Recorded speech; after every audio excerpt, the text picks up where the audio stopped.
Hi everyone, today is Monday, April 26th, 2010, and this is Recipe for Weight Loss. This week we decided to talk about some of the diet and health books that we all have or have read, and just kind of give little diet book reviews. So let me start with very first one that I got. This is Oprah's Make the Connection book by Bob Greene, who is her trainer. Well, it's by both Bob Greene and Oprah. So it has some pictures of fat Oprah. This is the picture of her. I guess on one of the episodes she pulled a wagon of meat that weighed the amount of weight that she lost. And she just talks about all of her weight struggles, and you know, and he kind of talks about this, you know, what to do to lose weight, and it's really, I think, for a beginner. So I really enjoyed this book. I knew nothing, absolutely nothing about real weight loss until I read this book, and so I would really recommend this one. Okay, the next one, Biggest Loser 30-Day Jumpstart. Now, I will confess that I have not actually read this from cover to cover. I have, however, gone through it and read a lot of the quotes that the Biggest Loser contestants have said, inspirational quotes, recipes, and things like that. My only real complaint is I'm not crazy about the food, the recipes. As I've mentioned before, I'm not the kind of dieter who likes to eat diet food. And I don't agree with somebody who goes from eating pizza and burgers to eating, you know, egg white omelets for breakfast and whole wheat, you know, everything, and, you know, just instantly goes from eating complete junk food to eating, you know, health food that tastes disgusting, because you're not going to stick with it unless it's really food that you really, really like. The good thing about that kind of food, this kind of food that they recommend, is designed to keep you full, but for me, it's not just about being full. I don't eat just because I'm hungry. I tend to overeat just because it really satisfies me mentally. And so if something has the opposite effect, if I'm eating food that you know, doesn't taste good, then I'm still going to overeat, even if it does make me full, because I'm not mentally satisfied, and I've had that problem before. So I really like this book. I like the advice in it. Does this look good to you guys? I mean, it looks good, but I just can't imagine myself eating a portobello pizza for dinner and nothing else.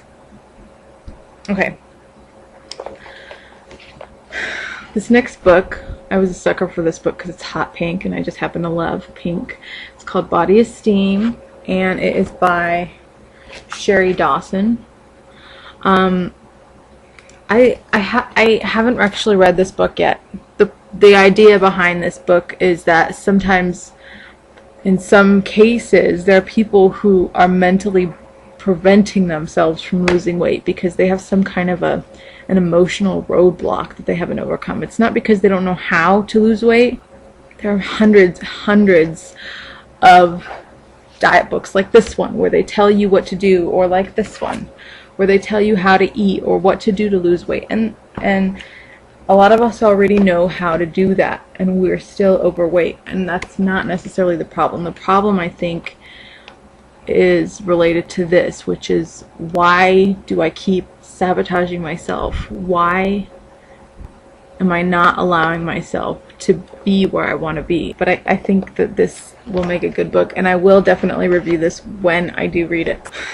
This is the Beck Diet Solution. The book is on CD. This is great. This is very, very good. Although I would say the narrator's voice is a little distracting at times, because she's like kind of an overactor. But why am I doing this? Ask yourself, why am I eating so much?